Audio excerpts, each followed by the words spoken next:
Well, good morning, everybody. Hey, I'm going to turn the music on right now. Oh, no, I'm not, because I got to play the intro in a minute. Hey, welcome to the Morning Night Live. Whoa, that really went loud, didn't it? So it's Thursday, and I got home a little bit late, so I'm kind of doing this on the fly. But you know me, I always have something I can talk about because, well, I do have a list that I had ready last night. So anyway, I'm glad those of you are here. People are going to be coming in slowly because I think the notification just went out. But that's okay. We'll get this party started in just a couple minutes. Let me play the intro, and we'll see you in about 60 seconds. Bye-bye. Ladies and gentlemen, coming to you live from the Lucky Dog studio in a hidden location somewhere in the upper Midwest of the United States of America, it's a brother making his own way, but with all the wrong opinions. Welcome to the Morning Night Live with your host, yours truly, PDawg Night.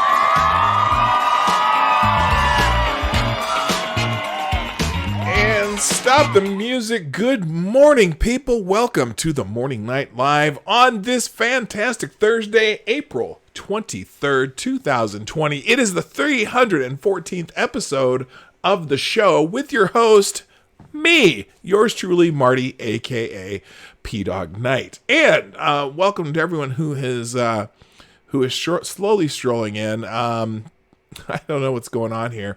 What's weird is some of the shows that I watch on YouTube on a regular basis, or I shouldn't say shows, the creators that I watch on a regular basis, a lot of them have had this issue with notifications, and a couple of them I'm beginning to have some suspicions that maybe YouTube has I don't know, maybe just trying to slow them down a little bit. Now, for example, I've gotten most of my information about this whole corona apocalypse thing from the very beginning from Styx Hexenhammer. I usually watch his coronavirus update every day because he's very informative, and every prediction that he's made has been correct. And it's just one of those things. And I don't agree with Styx on everything, but he's a good dude, and I think he's a fine YouTuber. But apparently, there's some people out there who think that he might be a little bit on that edge, that they, or at least they claim to do. I think he's just kind of a libertarian hippie to me, but some people think that, they kind of use that little N-word, and I'm not talking about that N-word. I'm talking about the one that with the funny guy with the little funny mustache type of N-word. And I'm like, come on, man. He's just a guy who talks on the internet, he doesn't even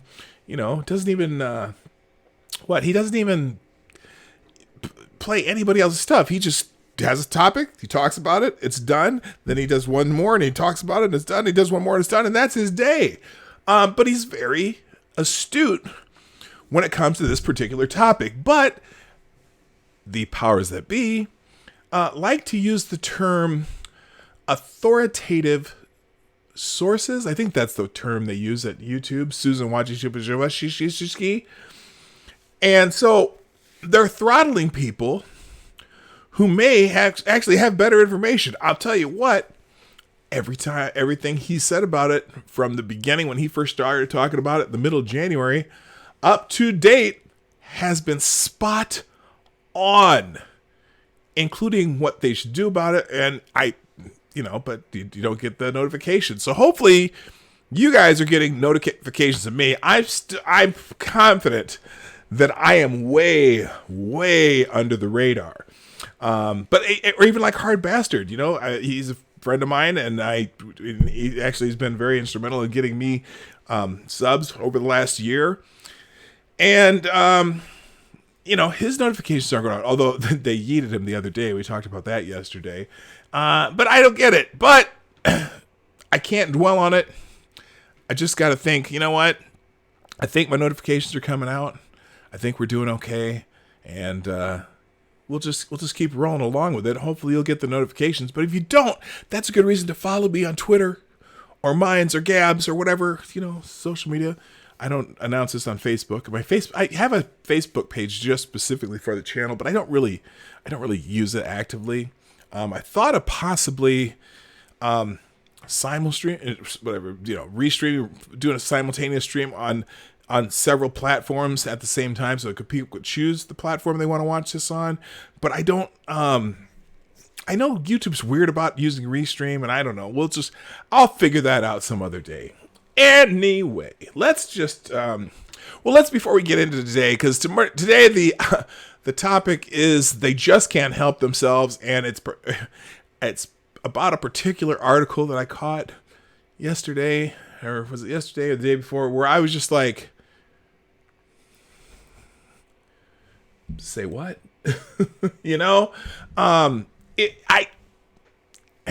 It's a head scratcher, but it's a narrative article too, and we'll get into it in a minute. But let's say hi to who's here, because some of you have made it, and I can't tell you how much I appreciate the fact that you're here. It's just about, no, I'm not going to say that. Anyway, good morning first to Gunfox61, who was first and gets the bell. Yeah. Oh, I'm sorry. I got to play the music too. Here, let me get the music going. Let me get a little groove in the background. It's not Funky Friday, but it is kind of, it's kind of electronic and beats day. Oh, that's kind of loud though. I got to turn that down. Holy moly. I can see my mixer here saying that this is really up there. Let's try this again. Here, let's get it at a level that'll work, so you don't have to be. Let's see, trick, just very gently drop that down a little bit, just a tiny bit. See, it's very sensitive. There we go. All right. So just a little ambiance, okay? A little ambiance. And okay, so again, I'm gonna go back and start over. Gunfox61 gets the bell. Yes, thank you for being here. Also, good morning, Cindy Rochelle, Advocatus Diabli, the Devil's Advocate, Fred Fernstum, Jonas Peterson, all you need. Hey, what's happening? Grillin' Pirate Pete, Kingslayer Damocles, Donatello Slapafellow, Mike Savage, Blarg. Who else is here? We got the Dead Kaiser, Maddie from the MWM Media, the news chick. D.I. Freighter. I'm scrolling. Cynical Lindsay, Jaeger Pony, Black Hebrew Israelites. That's right. The Bosch Tube. Did I say Jaeger Pony? I meant to say Jaeger Pony. I thought I did. And the Bosch Tube. That's everyone in the chat so far. I'm sure there's a couple people lurking here. Straight Sith Mail. Yo, I got you. All right. Permaband. Who's Permaband? Donatello Slapafellow? By the way, if you need, Born Wrong, there's a new one. All right, I'm all right. Good morning, Born Wrong. We got a new name in the chat. Finally get to see you live. Okay, you've been doing that on the replay. That's fantastic. I am so glad you do. So, and by the way, if you are a fan of Hard Badger, if you're one of the people who came over here from there and you're not sure what's going on, and this is Kyle is in the house with the first super chat of the day, saying hello chat people and PDawg. Good morning, this is Kyle. I'm glad you're here. So by the way, if you're a Hard Badger fan, make sure you follow him on Twitter, because his schedule, he's going to be keeping his schedule a little bit on there or on his Facebook page. What happened the day he got his stream taken down, in the middle of the stream, and had to go over to D Live, he made a decision to be cautious again for a little while. So he's going to do like an intro stream one place, and then he's going to do the what does he call it? What's that thing? He has the Heart Bastard, and then he has like the good something. Anyway, he's doing the very mild and safe stream on YouTube, and then he'll do the real stream on D Live. So you're gonna have to chase him around a little bit, but he's always entertaining. So when I have a chance, I try to watch his show, because he's pretty darn good at this. So, Soft Gentleman, thank you, Jonas Peter, the Soft Gentleman. You have the Hard Bastard, and his alter ego, the Soft Gentleman. Hi, Chi-Town J, yo to you too, sir. All right, let's get into this Oh my God, this complete and utter fuckertree. By the way, thank you to Grillin' Pirate Pete and Cindy Rochelle and Tyler F and Maddie the news chick. I'm sorry, I'm looking at the wrong thing. Grillin' Pirate Pete and Cindy Rochelle, who tweeted out the show this morning on their own. I put a little heart on there and a little like on those. But again, in fact, I won't even retweet those guys here. There's retweet that, and we're gonna retweet that because y'all are awesome. And then if you'd be so kind, share the stream. Okay, keep sharing the stream, people. Like I said, the goal is to be at 1,000 subscribers by July. I'll have to do a little work on myself to make that happen. But we'll with your help, I know we can do it, and then I'll be able to do that. The live stream on the road, because you have to have 1,000 subscribers now. I don't know why they changed it. It was just fine. It was working just fine before. But anyway, so and then also, what else? Oh, if you like what we do, hit the like, thumbs up thing during the stream. I'll remind you at the end. And then also, super chats. The show is sponsored by you. Support the show with your super chats if you can. I know if times are tough, do not be a detriment to yourself for that. It's not necessary. It's appreciated, but it's not necessary. But if you can, support the show with your donations. Have your super chats read live on the show. You can click the link that's in the chat. It's in the chat a couple different times, the super chat link, or you can find it down in the description down below, or just go to PDawgnight.live. It's right there. I can see it. It's kind of right here. So, it works. All right. Let's talk about this little bit of fucketry from Newsweek. Thank you, Necrosaw Collins, too, for also tweeting out the show. Oh, there's more people coming in too. Good. All right. So you know how the media just loves a narrative, and it's this particular item is just one of those crack you up type narrative things that Newsweek did. Now, Newsweek has turned into basically a clickbait, BuzzFeed style tabloid, solely dedicated to shitting on the right. And that's fine. I don't care if they have their right-left perspective. Remember, Newsweek was a dying magazine. It used to be a very big, there's two magazines when I was in my formative years, college, high school, and probably into the 90s. The two giant monthly magazines that you got news from were Time and Newsweek, okay?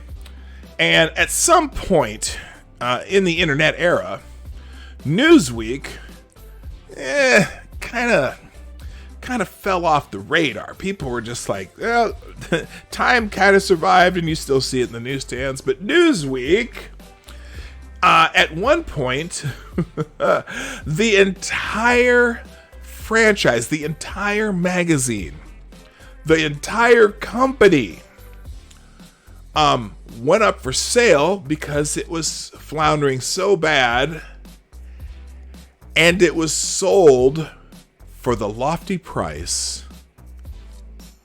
of $1. $1 to buy the entire name and franchise. I'm pretty sure the person who got paid that dollar probably had to pay off some of Newsweek's debt in the process. But now it's just pretty much just online, and it's crap. It's complete and utter crap. And I don't care if they have their perspective, but there's narratives to be made, and Newsweek is certainly one of them.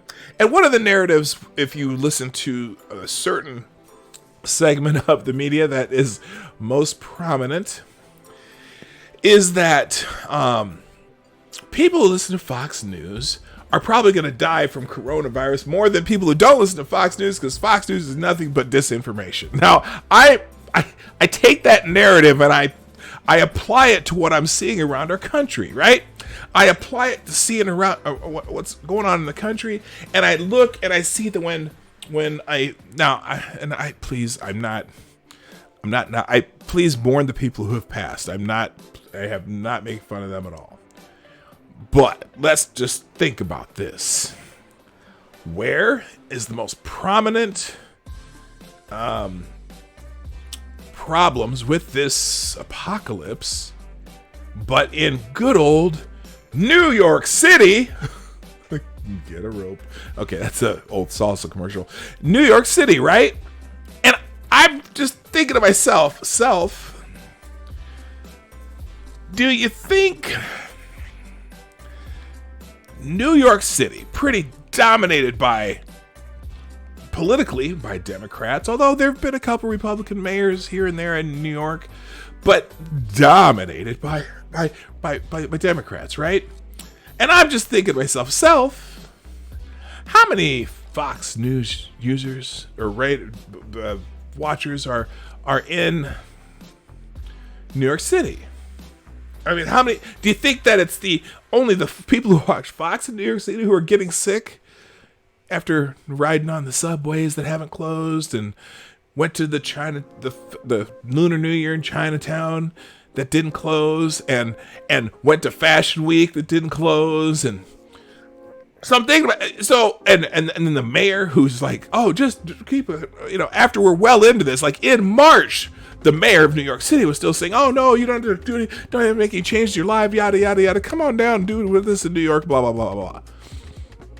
So but the narrative is, oh yeah, so Fox News viewers won't be informed. People in red states are going to die because they all watch Fox News and they're all terrible people and they're not going to know anything about anything because, they can't be nearly as smart as these people on the Upper West Side.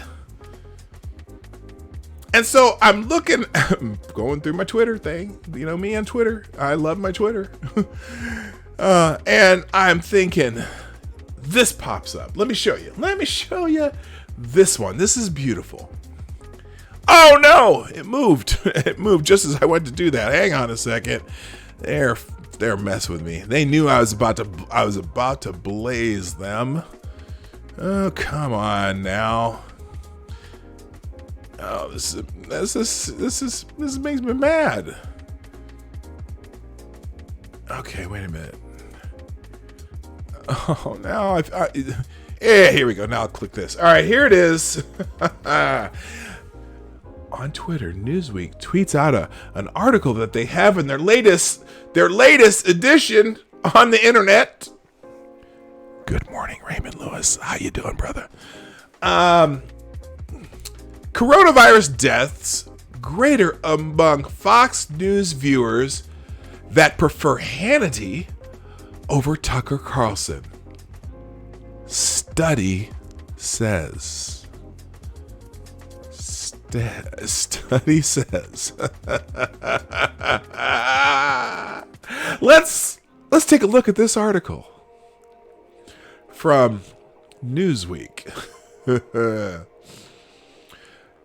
Coronavirus deaths greater among Fox News viewers that prefer Hannity over Tucker Carlson, study says. First of all, who took the time to do this study? And I got questions. I'm telling you, I got questions. Hello, Richo, Mr. Scott, and Duck Dog. How you doing, friends? Now, the first line from this article is hilarious because they knew they knew what was coming. The first line of the article is Fox News disputes the finding of a new study that suggests regular viewers of the show Hannity were more likely to die from coronavirus than those who preferred Tucker Carlson tonight. Now, what's the first and probably most obvious question? How do you survey people who are dead? But they talk about their methodology in the study, so to speak. Sounds like one of those studies where they came up with a conclusion and just tried to wrap something into it. But here is the article. The study titled Misinformation During a Pandemic. In fact, let's copy and paste that into the old DuckDuckGo here, and we'll pull up that study too, because Oh my gosh. It is, let's see, here it is. I think I have, let's see, where is it? It's a study from the University of Chicago, by the way. It's amazing. It's amazing. Let's see here. Well, I'll find it later. Let's go back to the article, though. The study, titled Misinformation During a Pandemic, was first published Sunday by the University of Chicago's Becker-Friedman Institute for Economics. Researchers asserted that reduced incidences of COVID-19 and lower death rates among Fox News viewers were associated a more serious view of the health crisis taken early on by Tucker Carlson. Carlson warned viewers that the coronavirus might pose a serious threat from early February, wrote the researchers, while Hannity first ignored the topic on his show and then dismissed the risk associated with the virus, claiming that it was less concerning than a common flu and insisting that Democrats were using it as a political weapon to undermine the president. Although Sean Hannity did compare COVID-19 favorably to the flu on multiple occasions, he was not the only media figure to do so. Oh, really? Let's see who they come up with. In the early days of the health crisis, the comparison was made often, with CNN Anderson Cooper making the comparison as late as March 4th. Well, at least they got that part right, because there were several.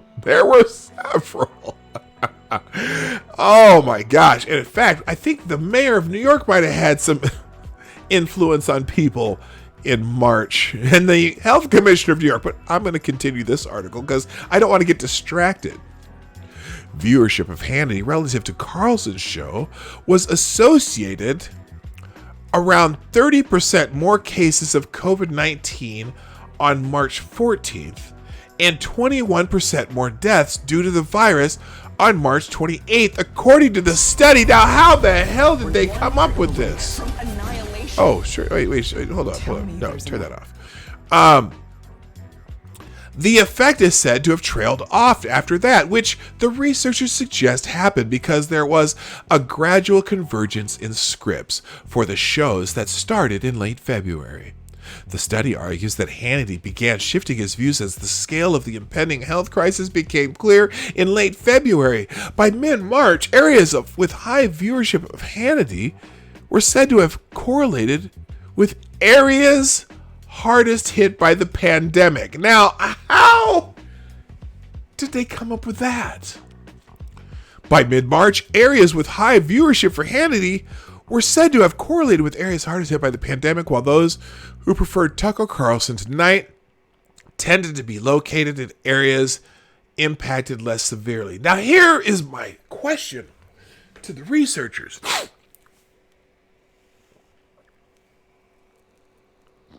Were there any other factors? And also, how do you know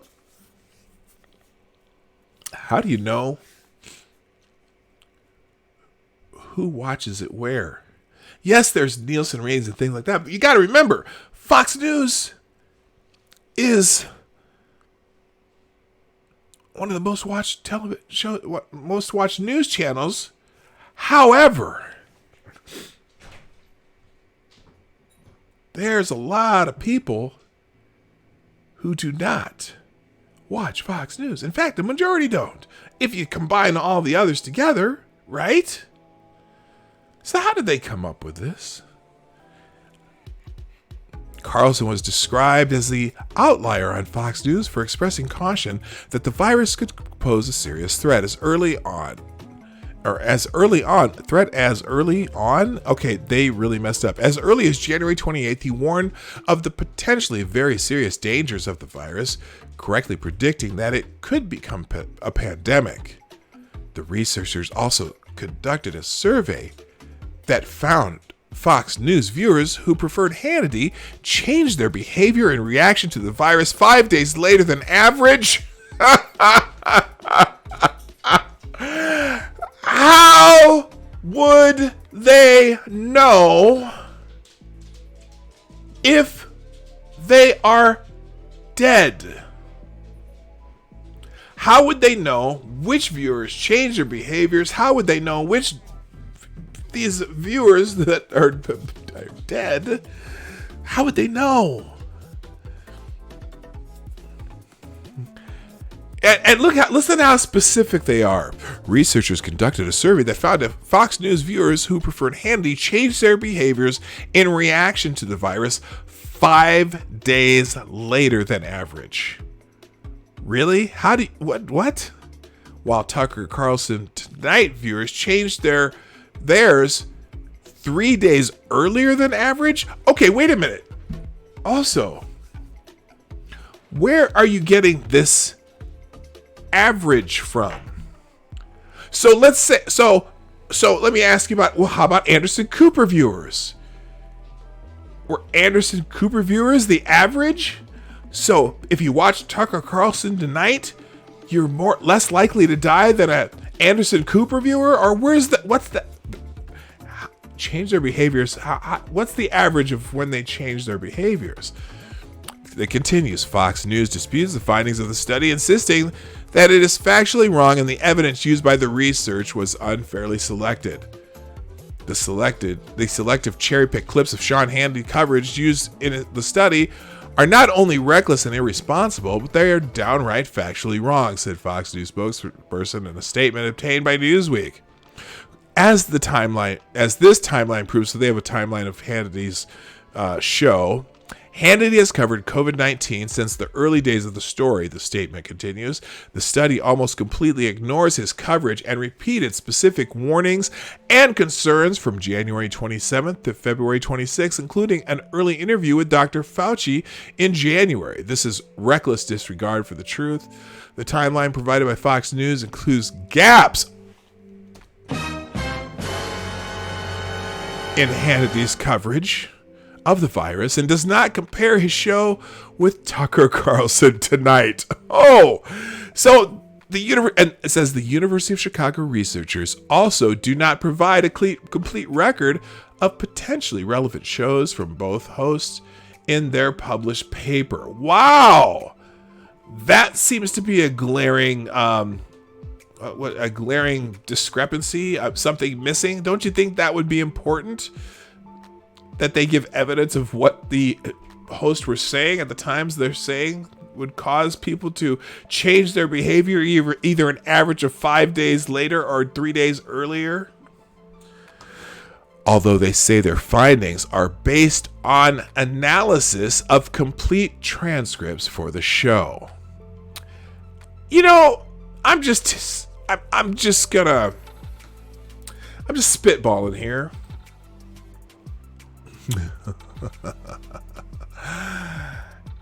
These researchers, do you think they might have had an agenda? I'm just wondering. Do you think they might have had an agenda? Now, I'm going to see if I can find. Here it is. Here's the actual study, I guess. Let's see, BFI, University of Chicago, misinformation. So let's take a look at this study now, because this is fascinating to me that they were able to pinpoint how many days someone would change their behavior based on what show they watched. I'm just curious. So here we go. This is Misinformation During a Pandemic by Leonardo Bernstein, Akash Rao, Christopher Roth, and David Yanazigwa Drote. Can I get an FTG for all those people? Because I can't even. It's here. I'm gonna do this. I'm gonna cut and paste the names FTG to these people. By the way, it is FTG Thursday, so please freely throw out some FTGs. In fact, I got FTG Newsweek. This seems to be a paper that was written specifically to make headlines, you know? Anyone else kind of feel that way? Gunfox, no, now. How would they have that? I mean, everything that CNN says is factual news. Yeah, I'm just saying. Okay, so here they are. We studied the effects of news coverage of the novel coronavirus by the two most widely viewed cable news shows in the United States. Okay, and so these two shows both get about 4 million viewers, right? But if you combine the viewership of all the other news sources, cable sources, and then also then ask, what do people in different cities say? What were mayors saying? Bill de Blasio, or governors, and or congressman Nancy Pelosi. Come on down to Chinatown. There's so many factors that for them to be able to pinpoint this. Anyway, I can't have. Anyway, all right. So the effects of the news coverage on viewers' behavior and downstream health outcomes. Carlton warned viewers about the threat posed by the coronavirus from early February, while Hannity originally dismissed the risk associated with the virus before gradually adjusting his position starting late February. We first validate these differences in content with independent codings of show transcripts. In line with the differences in context, we present novel survey evidence that Hannity's viewers changed behaviors in response to the virus later than other Fox News viewers, while Carlson's viewers changed their behavior earlier. So they say the average Fox News viewer, they're saying. Well, if you look at the red states, there seems to be fewer people getting it and dying. So maybe it's, who knows? Is that because they watch Fox News? Just saying. Okay. In line with the differences in content, we present a novel survey evidence. Okay, we said that already. We then turn to the effects on the pandemic itself, examining health outcomes across counties. First, we document that greater viewership of Hannity relative to Tucker Carlson tonight is strongly associated with a greater number of COVID-19 cases and deaths in the early stages of the pandemic. The relationship is stable across an expansive set. This is someone who, I know what this study's about. I know what it's about. Someone wants to sue Sean Hannity. That's what it is. And so they came up with a study that they could use as evidence. This is so bad. It's so transparent what they're trying to do here. Someone said, quick, give me a study. Oh, well, maybe we can get someone from the University of Chicago, because, the University of Chicago is a highly respected school, and they found some dumb shits to do this. Unbelievable. We then turn to the effects of the pandemic itself, examining health outcomes across counties. First, we document the greater viewership of Hannity relative to Tucker Carlson is strongly associated with the greater number of COVID-19 cases and deaths in the early stages of the pandemic. The relationship is stable across an expansive set of robustness tests to better identify the effect of differential viewership of the two shows. We employ a novel instrumental variable strategy exploiting variation when shows are broadcast in relation to local sunset times. That is some word salad right there.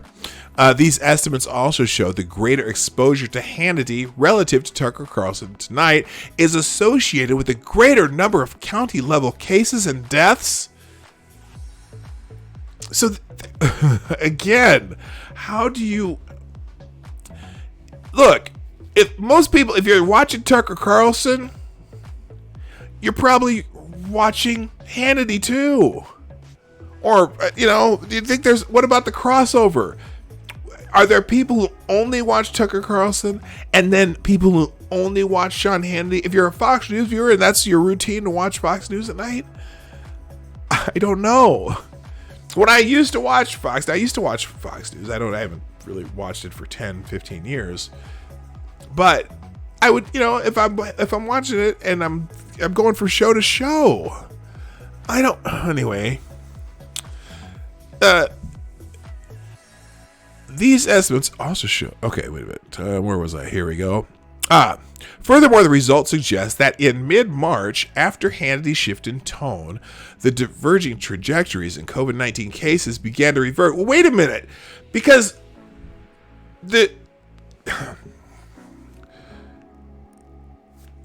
problem is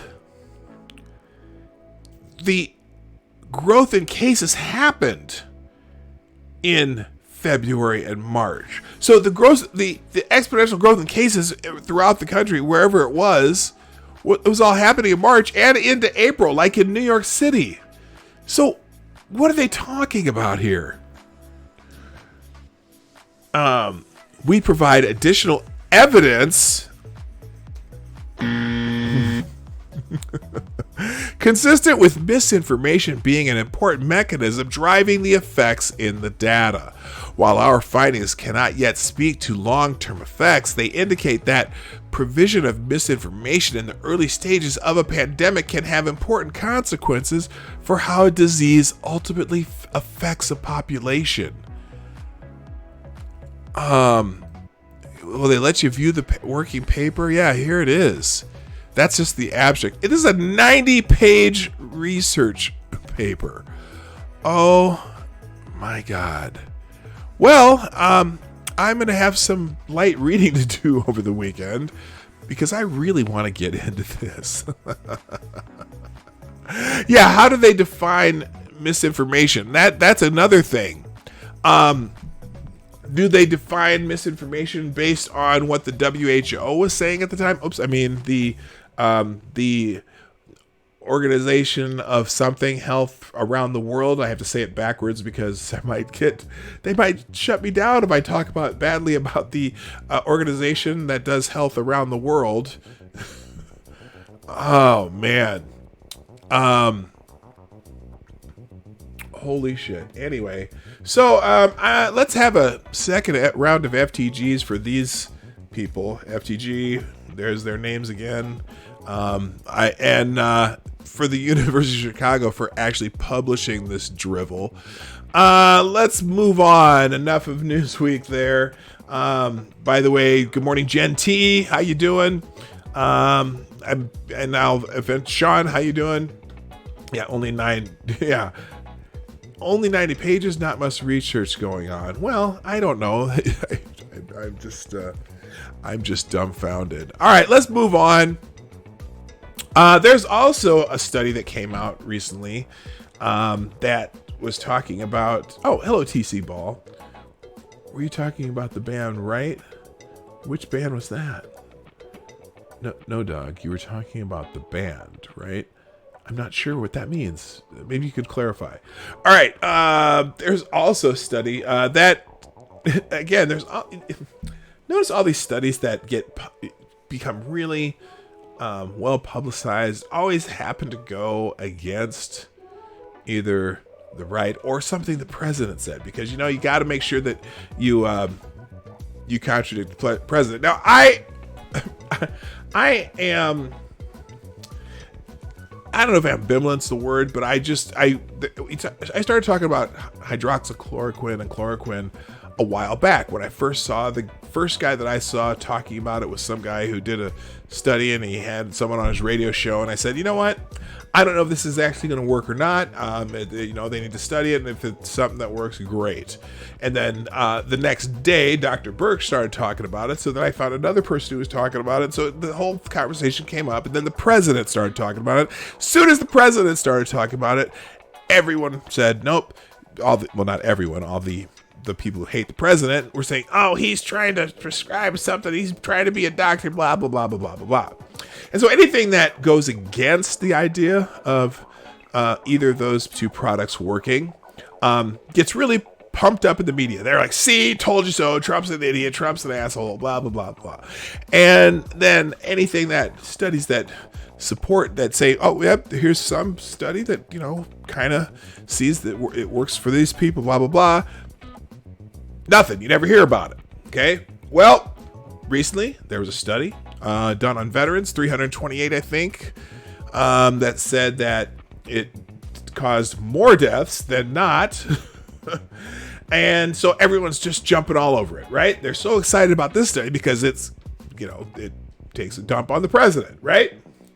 And so, but there's a problem. There are some problems with that study. We talked about it the other day, okay? So here's an article that's going to talk about some of the problems. 5 problems with the study that claims more deaths from treating coronavirus with hydroxychloroquine.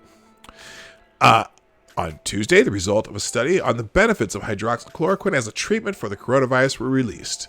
The study analyzed the impact of hydroxychloroquine with and without the antibiotic azithromycin and compared that to patients receiving standard care.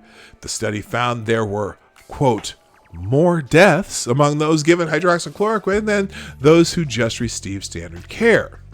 As you can expect, the media pounced, kind of like they always say the Republicans pounce. Well, this time the media pounced on the study. The Washington Post, CNN, Salon, Time Magazine, Anderson Cooper, Don Lemon, Chris Cuomo, everybody pounced. And plenty of others were just itching to claim that Trump had been wrong or even irresponsible for touting hydroxychloroquine in the first place. International Business Times even wrote, quote, Trump's hydroxychloroquine caused more deaths. Study reveals. But if you actually read through the reporting, even read through the study itself, it becomes clear that the media, which was quick to downplay or ignore earlier studies that showing that the drug worked, were too quick to hype this study's findings. Here are 5 problems with the study that you should give you pause before you turn your back on hydroxychloroquine. Hello, Adam Richard. What's up? Number 5. This was a small, non-peer-reviewed study, not a clinical trial. Previous studies showing the promise of hydroxychloroquine in treating the coronavirus have been downplayed by the media because they were small studies, not large-scale clinical trials. Well, this study was not a controlled clinical trial, but an analysis of medical records, and it hasn't even been reviewed by other scientists yet. Even the Associated Press noted that the difference in fatality between those given hydroxychloroquine plus azithromycin was not considered large enough to rule out other factors that could have affected survival. You think? I'm willing to bet that upon peer review, scientists will acknowledge similar faults with this study that have been identified. Hi, Katie Skate. Katie the Skate. All right. Number 4, the patients were not representative of the entire population. Now, there are a number of things we learned about the coronavirus. It has a higher fatality rate with males. Older people are more likely to be affected by it. Most who die from it have had other illnesses. The patients whose records were analyzed for this study were all male. The patient ages range from 59 to 75, with a median age of 70 for those treated with hydroxychloroquine, 68 treated with hydroxychloroquine and azithromycin, and 69 for those receiving standard treatment alone. The patients were also disproportionately black. According to the census, 13.4% of the United States population is black, but in the study, 68% for just hydroxychloroquine, 59% for the hydroxychloroquine and azithromycin, and 65% with no hydroxychloroquine of the patients were black. There is a known racial disparity in how the coronavirus impacts those who contract it that isn't fully yet understood. The prevalence of comorbidities in those who have died from the coronavirus tell me that a study done on VA hospital patients was never going to give an accurate representation of the drug's efficacy. The study was exclusive to a high-risk group of individuals involving a drug that, like every other drug, has side effects. Could hydroxychloroquine or hydroxychloroquine plus azithromycin have side effects that are disproportionately more severe or even marginally fatal to older patients? Maybe it does. That wouldn't make it unique, but this study doesn't tell us anything about how the drug works with the overall population. Number 3, the most severe cases disproportionately received the drug. Oh, they gave it to the most severe cases, huh? Oh, what could go wrong? The study itself acknowledges that hydroxychloroquine with or without azithromycin was more likely to be prescribed to patients with more severe disease. In such a small study, that isn't representative of the entire population. This would likely impact the results. For starters, there is a direct correlation between advanced age and the severity of side effects. Oh, yeah. If more severe cases were more likely to be prescribed the drug, it is possible that these patients were more likely to be fatal cases regardless of the treatment, and perhaps the drugs weren't administered early enough to alleviate the symptoms to result in recovery. The findings should not be viewed as definitive because the analysis doesn't adjust for patients' clinical status and showed that hydroxychloroquine alone was provided to VA's sickest COVID-19 patients many times as a last resort. Let me say those 3 words again, or 4 words again.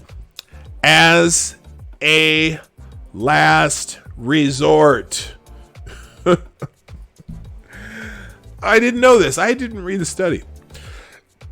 A spokesman for the Department of Veteran Affairs told Fox News. 2 other studies and anecdotal reports suggest it helps. As Pajama Media's Tyler O'Neill noted earlier this month, doctors and patients across America have reported positive results with hydroxychloroquine in treating coronavirus. Dr. Anthony Cardillo, the CDO of Mend Urgent Care in Los Angeles, reported seeing significant success with the drug in treating coronavirus patients. New York Governor Andrew Cuomo even requested more hydroxychloroquine from the Trump administration after seeing promising results. Democratic Michigan State Representative Karen Whitsett said the drug saved her life. Were they all just lucky? Unlikely. While these studies were small and the reports anecdotal, I'd be willing to bet the patient base for all of them were more demographically diverse than the VA hospital study. And finally, number 1, the study concluded that controlled trials are still needed. The study's conclusion states quite clearly that these findings highlight the importance of awaiting the results of ongoing prospective randomized and controlled studies before widespread adoption of these drugs. It seems to me that the authors of the study were aware of its faults when they published. This study was too small and non-representative of the population, yet we saw the media pounce on the results because there's a narrative to be had. That's not what it says. The media, where is it at? The media. We saw the media pounce on its results so they could fault him for promoting hydrochloroquine. Well, of course, because orange man bad. The bottom line here is that we now have studies that say it works and that it doesn't work. Hydrochloroquine might not be as effective as the small studies with positive results that say it is, and it's most likely isn't as ineffective as this VA hospital study suggests. Obviously, it's worth getting a reliable answer. They need to have some clinical trials. All right, there you go. All right, next, Nancy Pelosi. You might as well just start typing FTG right now. Nancy Pelosi claims, I know I'm just jumping right into this. Nancy Pelosi claims the GOP stalled PPP funding. She praised that, but she also praised Democrats for blocking it. Let's see what the ice cream lady has to say, if you know what I'm talking about, the ice cream lady.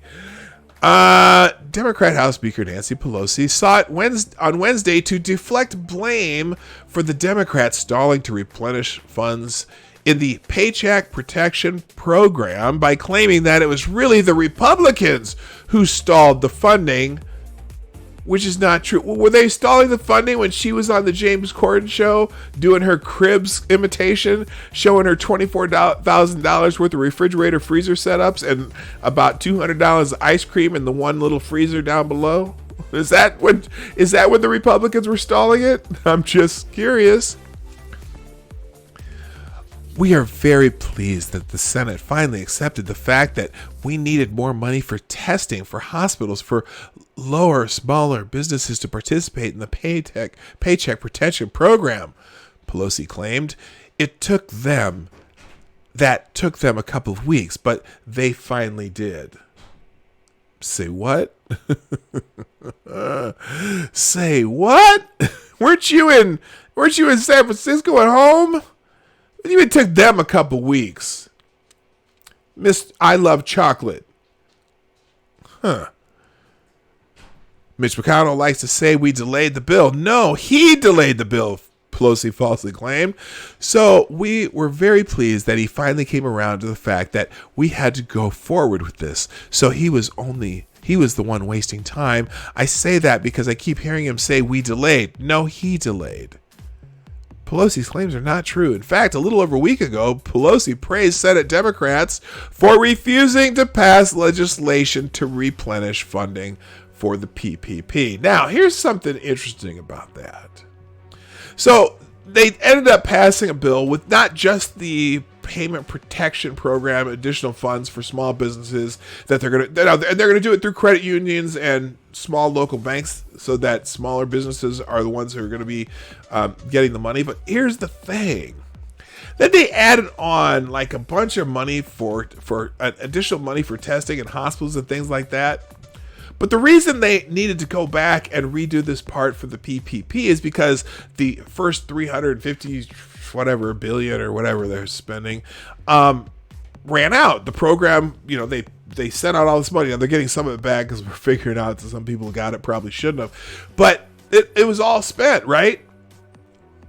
But the part of that original bill that went to hospitals and testing, they have only spent 30 of the 150 billion that they had earmarked for that in that bill.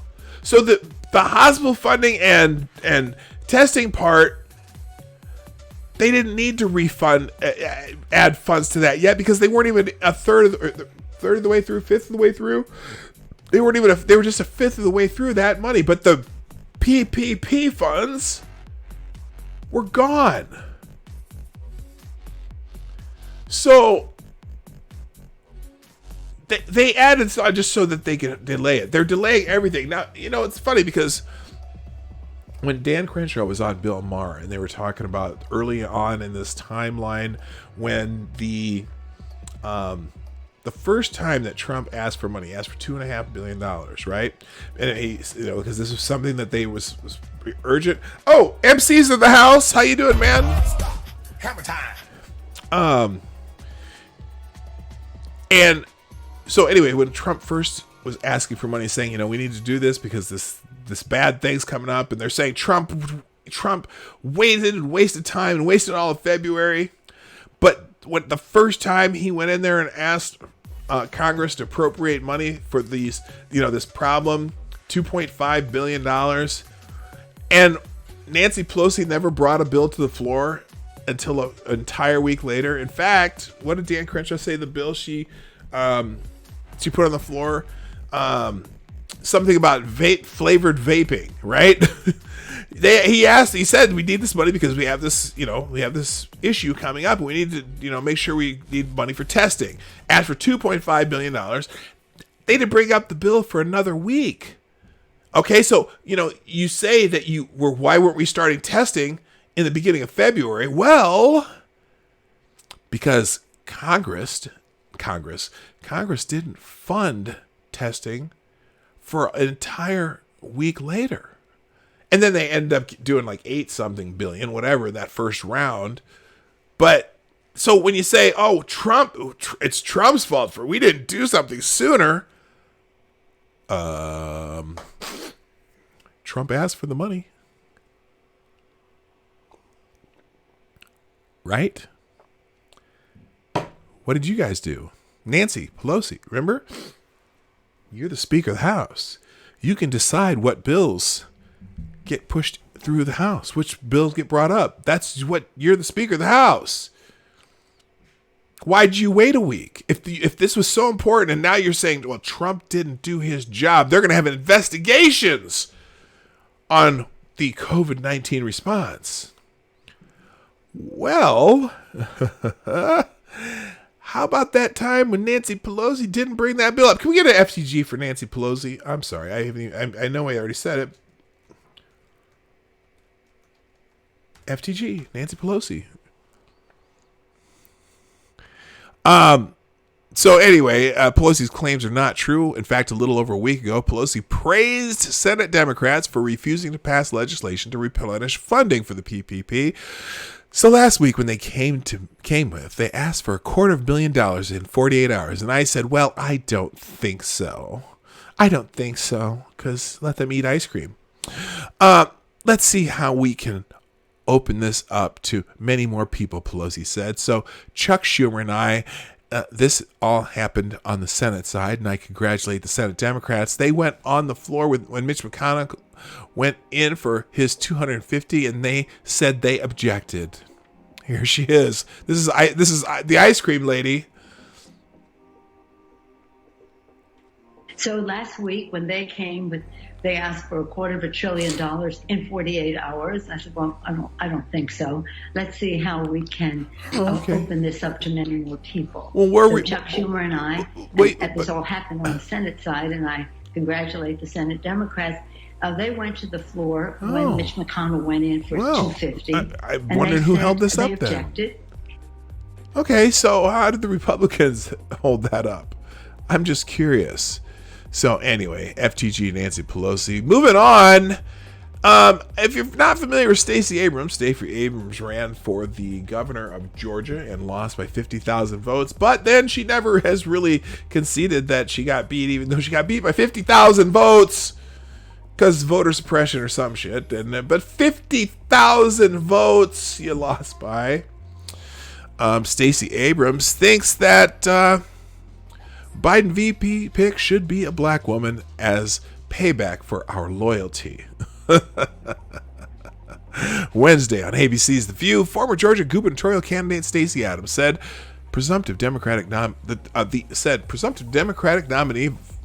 former Vice President Joe Biden should pick an African American woman as a running mate because black women were the strongest part of the Democratic Party. Co-host Sonny Hostin said, you know, Stacey, this is something that is concerning me because Biden has committed to a woman as vice president, but has stopped short of committing to a woman of color. How important is it, do you think, for Biden to make that commitment?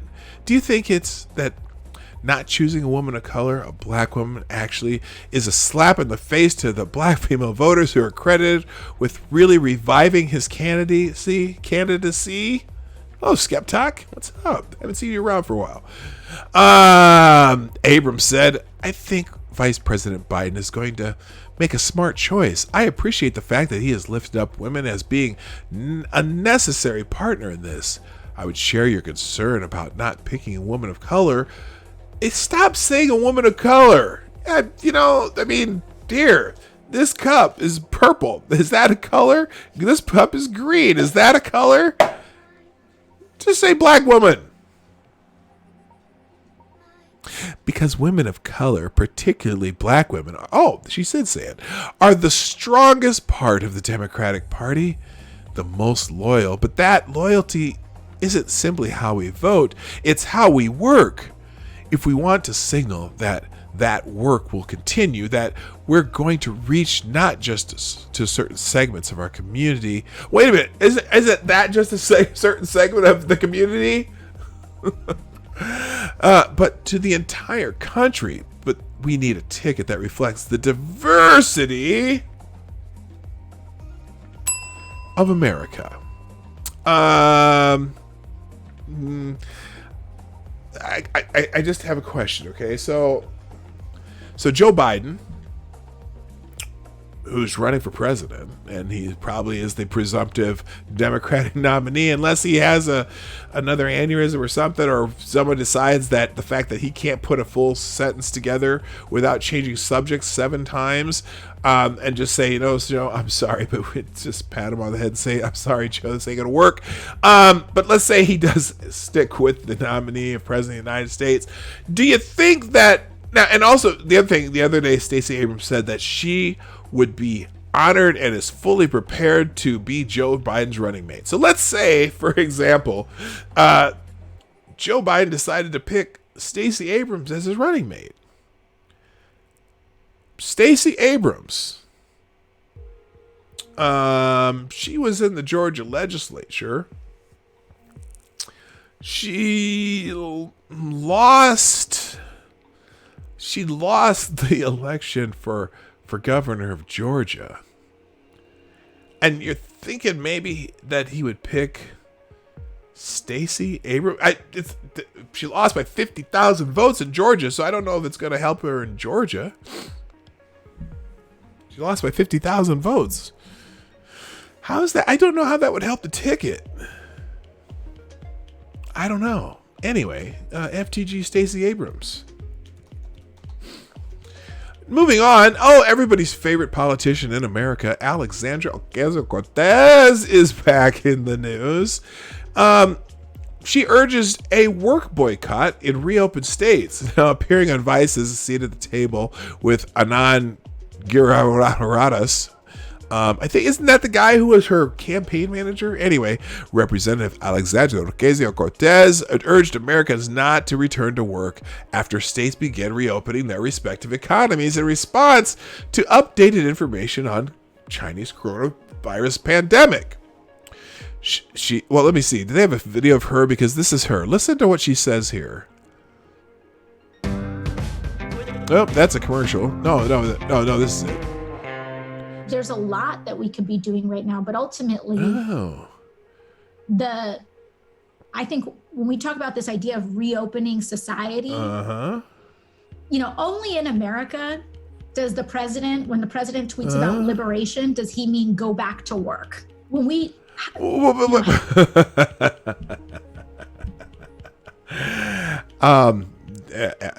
Alexandria, I'm just curious. Do you think maybe some people might be struggling and might want to go back to work so they can earn some money and get back into, just the swing of things? Do you think people like just sitting around getting, well, some people like sitting around and getting free shit, but do you think maybe for a second there are people who need to go back to work, need to be able to earn a living?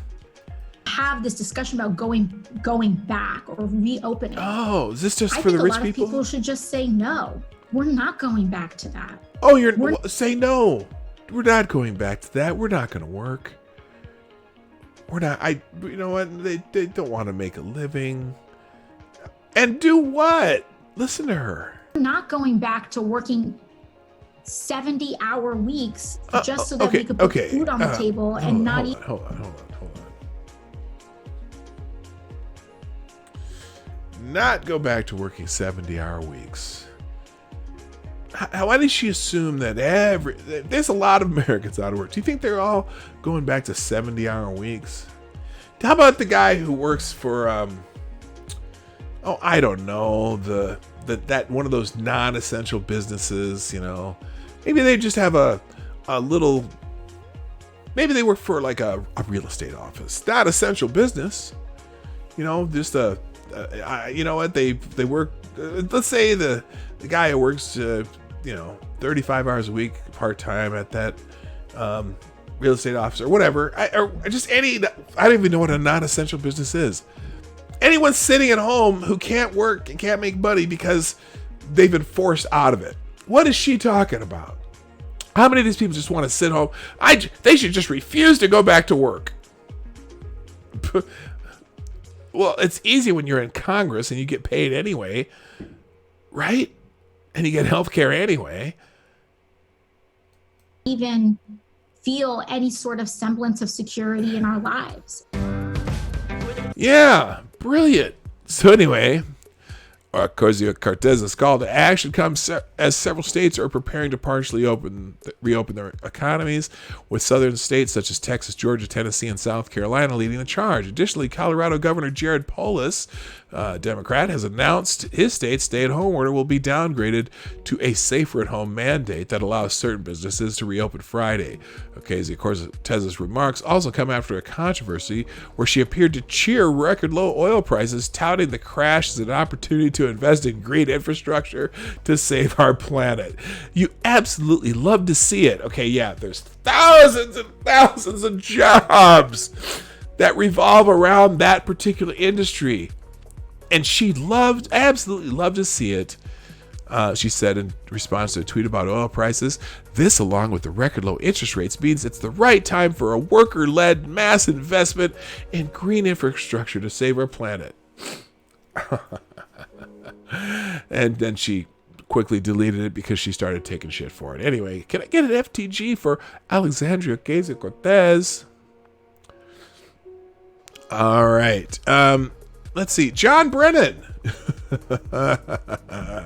John Brennan, we find out, has buried intelligence showing Putin wanted Hillary Clinton to win the 2016 election, according to a Fox News report. Now, take it for the grain of salt because it is the terrible and evil Fox News, but let's just read it. Let's just read along. Fred Fleets is the president of the Center for Security Policy. He served in 2018 as deputy assistant to the president and to the chief of staff of the National Security Council. Wait, what? Okay. A National Security Council. Contrary to common practice for controversial intelligence community assessments, Brennan's team allowed no dissenting views or even an annex with reviews by outside experts, he wrote. What? Wait a minute. It sounds like this is in the middle of the article. It's not. Anyway, these are extraordinary violations of intelligence community rules. To ensure that analysis is accurate and trusted, the Senate committee reports ignored these foundational violations. The Senate Intelligence Community report falsely claims that all analytical lines were supported with all source intelligence. And this article did not seem to start correctly. Anyway, breaking. John Brennan suppressed the intelligence showing Putin wanted Hillary Clinton to win the 2016 election. While the nation focused on the coronavirus pandemic, the Senate Intelligence Committee issued a bipartisan report. Oh, I see this. So there was a report by the Senate that said that. Let's see. Okay, never mind. FTG John Brennan. I'm going to skip this one because it seems like they accidentally left out the beginning of the article, which happens on internet news services. We find errors in them all the time, and so we're just going to move on. I apologize. I should have read it first. And then finally, what's her name? Gretchen Whitmer, Michigan Democratic governor. Gretchen Whitmer denied responsibility after administration awarded a coronavirus-related contract to a prominent Democratic consulting firm, blaming the decision on the state's health department. So she's under fire for this. Whitmer blamed state agency for handling coronavirus contract to a campaign consultant. The department thought that the vendor was the best one for some reason. I don't know what the reason was, but I do know that the Department of Health and Human Services does not have a political bone in their theoretical body, Whitmer said during a Wednesday press conference. When it was brought to my attention, I told them to cancel it. Okay, that says she got caught, and that's enough of that. So, FTG for Gretchen Whitmer. All right, let's get into Twitter trends and get out of here because I have to go. On the header, on these. Oh, wait a minute. Before I do that, there's some more notifications here. Thank you, Jay Wolf, Tyler F, Necrosol Collins, all for retweeting the show. Also, just an update on Perspective, and I'm going to do this on a daily now. A little perspective on the corona apocalypse as of today, April 23rd, according to Worldometer. U.S. population 328 million versus the combined population of Spain, Italy, France, Germany, and UK 323 million. So 328 million to 323 million. In the U.S., the COVID cases 849,092. In those combined countries, 844,745. In the U.S., deaths 47,684. In those five combined, 92,016. So when you compare apples to apples, we're all in the same boat, and stop blaming Trump and for everyone who died. But I do repeat that this is not a statement to say who has done better or worse. Let's mourn those who have been lost and keep things in perspective, because everybody knows which receiver was open on instant replay. All right, on to the Explore tab.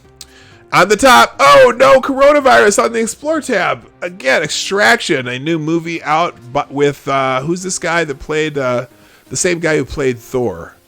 Isn't that him? Or is that, wait a minute. Oh, they were practicing the fight scenes.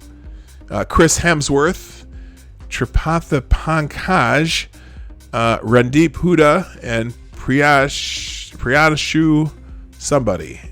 Anyway, so that movie's coming out. A movie by the Russo brothers. And let's see, coronavirus update. Total number of global cases has surpassed 2.6 million, including more than 183,000 fatalities. More than 720,000 patients are reported to have recovered. UK begins major virus infection and antibody test study. 26 million people who filed for unemployment over the past 5 weeks. Yes, the employment rate is the highest it's been for quite a while. Pakistan keeps mosques open for Ramadan. This is going to be curious now. Ramadan starts today. I wonder if they're going to try to arrest anybody at a mosque, because they've tried to at churches and synagogues. I mean, I'm just curious. Or are they going to be a little bit less or a little more reluctant to do that? That'll be interesting to see over the next couple days. South Korea's GDP experiences biggest drop in 12 years. In Japan, more than 40,000 crew members on ship docked in Japan diagnosed with COVID-19. So those are the numbers of the day. Moving on into the actual trending things today. Let's click the trends here, and we'll get the Show More tab. Trending number one on Twitter right now, it is NFL Draft Day. If you didn't already know that, I completely forgot. Hope your favorite team gets something good. Who knows if they're going to play football this year, and who knows if they're going to let anybody in the stadium. But hey, it is Draft Day, so I'm not going to click it. Anyway, good morning, Johnny Hellcat, by the way. It's also World Book Day, and I will click this one. Top on the World Book Day is Ethics in Bricks. Apparently that's the Lego Society. I don't know, something like that. Reading good books is like having conversations with the finest minds of the past. That's a quote from Rene Descartes. Let's see if there's another good one on World Book Day. Okay, I'm going to skip that one. Some books leave us free, and some books make us free. That's from Ralph Waldo Emerson. I'll leave it with those two quotes. Let's move on. Let's see. Something in Korean handwriting K-pop is trending, and I don't know what it was. But earlier today, this was interesting. There was K-pop is over party was trending, and I couldn't quite figure it out. Let's see if that's still trending. Right now, though, number 4 is Thursday Thoughts as opposed to Thursday Thoughts, but we might see a thought in the Thursday Thoughts. Let's find this out. Oh, and of course, Brian Krasenstein or his uglier twin brother tweeting under the name of one of their wives says, as Miss Krasenstein, now would be a good time to remember that Joe Biden and Barack Obama are the ones who had Osama bin Laden hunted down and killed. And why the hell is Fox News calling him Osama bin Laden? That's what Russia calls him.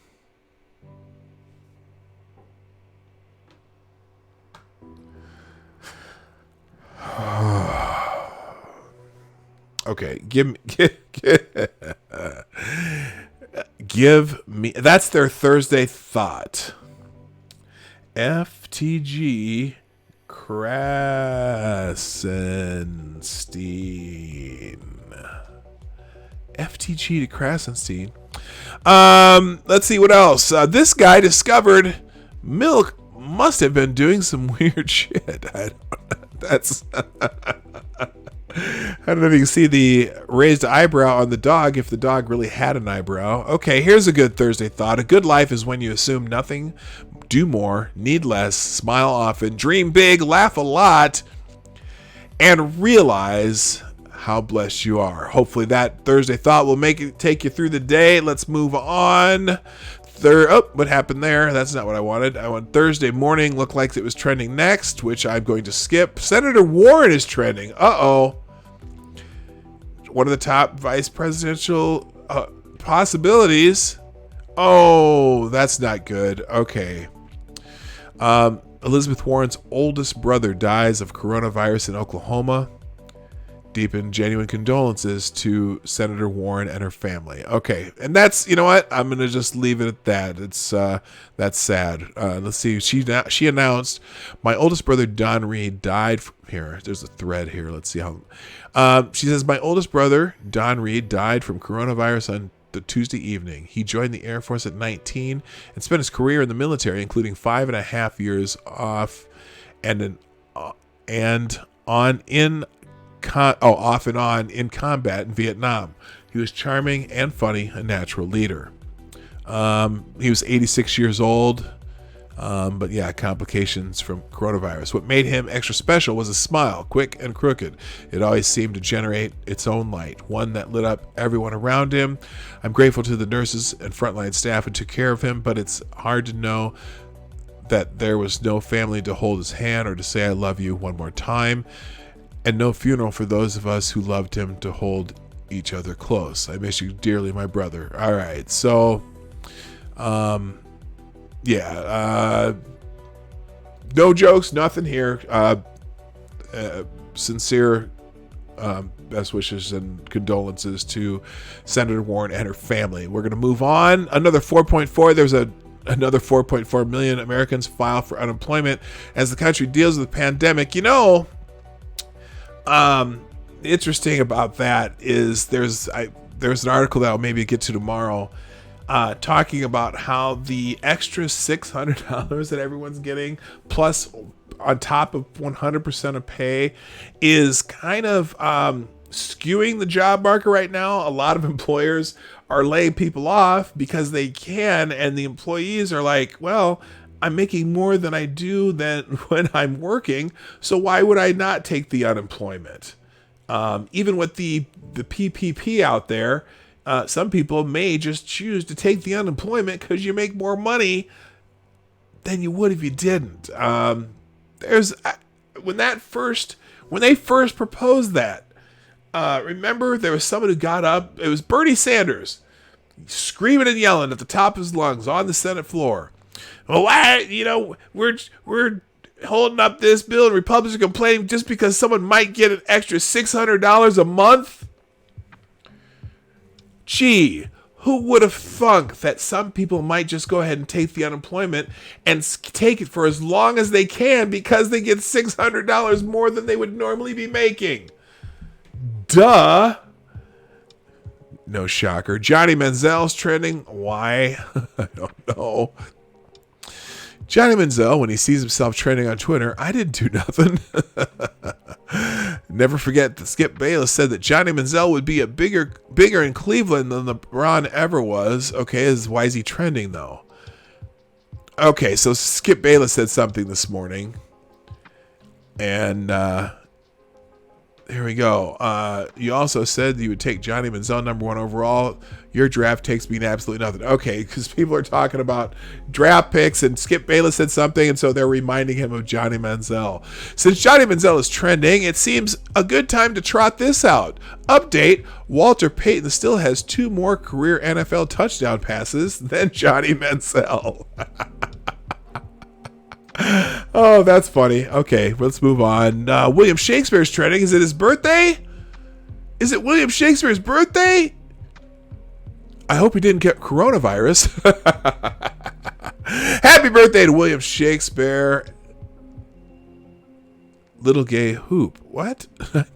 Anyway. So yeah, it's happy birthday, William Shakespeare. How the Bard can be your quarantine must watch. Okay, never mind. Happy birthday, William Shakespeare. That's all we need to say about that. Vontae Mack is trending.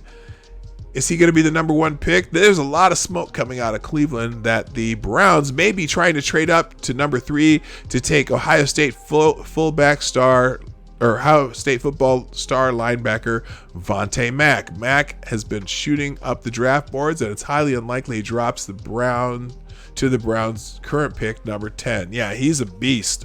Got hurt late in the season. I don't even think he played in the bowl game, but he's a fantastic linebacker from one of the great linebacker schools. Ramadan Mubarak is trending because Ramadan starts today. To all my Muslim brothers and sisters around the world, may Allah continue to shower his mercy and blessing upon us. Amen. It says here, someone named Pew Pew Pew. Now that Ramadan is here, I'm going to take the names of people who like this and write them on papers and put them in a box. When I'm fasting before Maghrib, I'll take a few names and make dua for those people. That doesn't come out right, but anyway. Okay, so anyway, again, it's going to be interesting. Are there going to be arrests at mosques for violating stay-at-home orders? I doubt it. Anyway, Clarissa, become a lady in the house is worth quarantine. I don't know what that means. Someone in entertainment, though, named Clarissa. The fact that Clarissa is trending is making me finally feel seen for all the fucking nameplates my name was never on. Okay. My wife's name Clarissa is trending. No one seems to know why, but she would kill me if she found out and I didn't post a picture to keep it going. Okay, but nobody knows why it's trending. Is it because of Clarissa Ward? I don't know. Please tell me that this Clarissa is trending. All I can see is people talking about why is it trending, and I'm done looking for it. So, moving on. And we're almost done here. Imogen. Oh, is this something? Okay, becoming a lady of the House of Worth in quarantine. This has something to do with something called the House of Worth. Let's see here. Here's the thing. Okay, so you got choices of Imogen, expensive wine in a teacup, cats hiding in the skirts and hat, fills up the dancing card with fake names. Self-isolation is honestly a bit of relief. For Clarissa, absinthe in a cordial glass, singing to birds at her window, having a jolly time, secretly full of existential dread. Or you could be Faye, straight liquor, but in a cut crystal goblet, fleet of tiny dogs, all named Bon Bon, silently screaming all day, hasn't changed out of this gown since she put it on in February. Then you have Fanny, lemon water, sprig of mint, one cat, practically married, embracing under things only lifestyle, wanders around petting cat who is actually a possum. You got Euphronia, has a hip flask. Animals are for those with actual hearts and emotions. Was prepared for this and told you all it was going to happen. The sight of daffodils makes her cry. I like Euphronia. And then there's Maud, ran out of liquor last week. Big dog that might be a wolf, hiding knives in her corset. Jack London fangirl. Okay, the last two are pretty badass women. Okay, moving on. Finally, Nelly in hip hop. Nelly, the '90s hip hop star, and the Saint Lunatics didn't request two hers to be disrespected like this. ASB Rocky says he's the reason everyone wears Air Force Ones. Oh my gosh. Oh, young fellow, you just don't know. Okay. And then finally, Leaf is something having to do with Animal Crossing. And number 19 is Today is Thursday. But if you didn't know today is Thursday, you probably said FTG too many times already. All right, gang. I will take a quick peruse at the hashtag PDK News. And check the latest on there. And then we're going to get out of Dodge. Clickety click. Let's see. Oh, Jay Wolf, thank you with this one. Looks like we're gonna have another FTG for Nancy Pelosi. Pelosi diverts $2.4 billion from Social Security to cover impeachment costs. What? Now I don't. Okay, this one I'm going to just give a grain of salt, just in case. Freedom isn't free, the saying goes, and neither is the opposite of freedom, which for today's purpose is the impeachment of President Donald Trump. This is from what? When is this from? This is from today. Counting legal fees for a slew of legal teams, experts, time maintenance, and constant deliveries of Chardonnay, UI and Mr. and Mrs. Taxpayer are about to look at about $2.5 billion. Hope your boss can give you a raise. Speaker of the House Nancy Pelosi isn't too keen on having that number creep out into the public eye. So yesterday, as evidenced by the filing of a reappropriation from Form 77A in the Congressional Budget Office, she quickly moved the amount to the Department of Social Security to cover the cost. Are you retired? Well, get ready to pay, biatch. Independent journalist Jay Garrick sped to Pelosi's office and got a brief statement.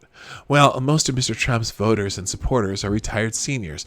I think it's fitting that we ask them to help pay to fix the mistakes they made. Wait a minute. How did impeachment turn out, Nancy? They'll just have to do without cable for a year or two. Okay, I'm doubting if she actually said that. Now, excuse me, I have to meet up with my liquor boy. Okay, I'm not reading any more of this. I don't know if any of that's true, but it's funny the way they wrote it. Let's see. Repurposing drugs in oncology. Okay. Let's see. Move to take the Winter Olympics away from China is gaining steam. Okay.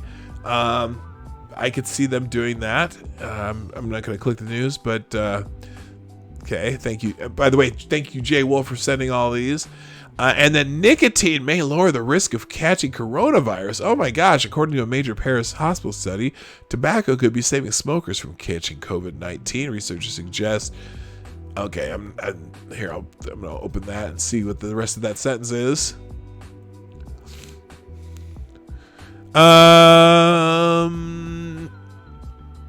Let's see here. Our cross-sectional study strongly suggests that those who smoke every day are much less likely to develop a symptomatic or severe infection with the SARS-CoV-2 compared with the general population. The study reads, researchers did state the obvious: smoking is often fatal and almost certainly outweighs the negative effects of COVID-19 itself. Okay, so smoke them if you got them, unless you're on oxygen. Okay, let's see. Finally, Governor Gretchen Whitmer grilled over contract scandal. We just talked about that.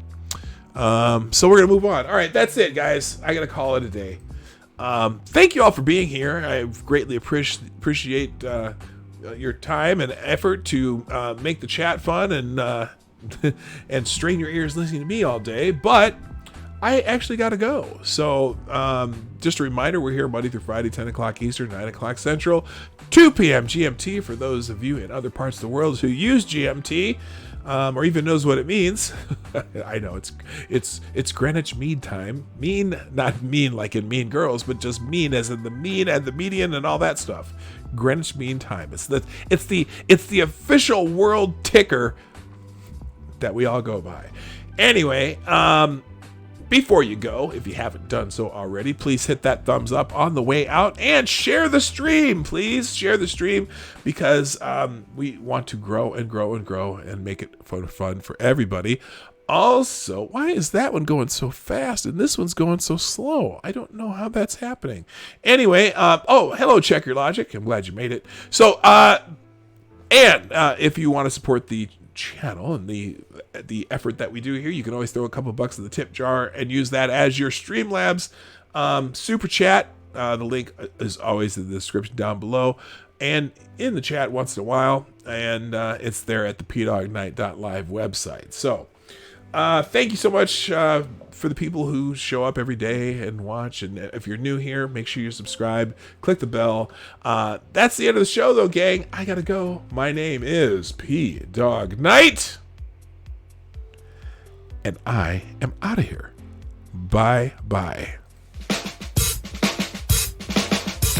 Hey, this is PDawg Knight, and thank you for watching today on the PDawg Knight channel. If you have an observation or remark you'd like to make about this video or my channel, I absolutely welcome you to write it in the comments section down below. I really look forward to hearing from you. And before you go, if you like what you saw but you're not already subscribed, please make sure you hit the subscribe button and definitely click that bell that pops up afterward so you'll be notified when I post new videos or when we go live. I broadcast my live show, The Morning Night Live, Monday through Friday at 10 a.m. Eastern, 9 o'clock Central. A special thank you to all supporters of this channel who share our videos on social media and who make donations through the Streamlabs link, which is also in the description down below. Thanks again, and until next time, I'm PDawg Knight, and I'm out of here.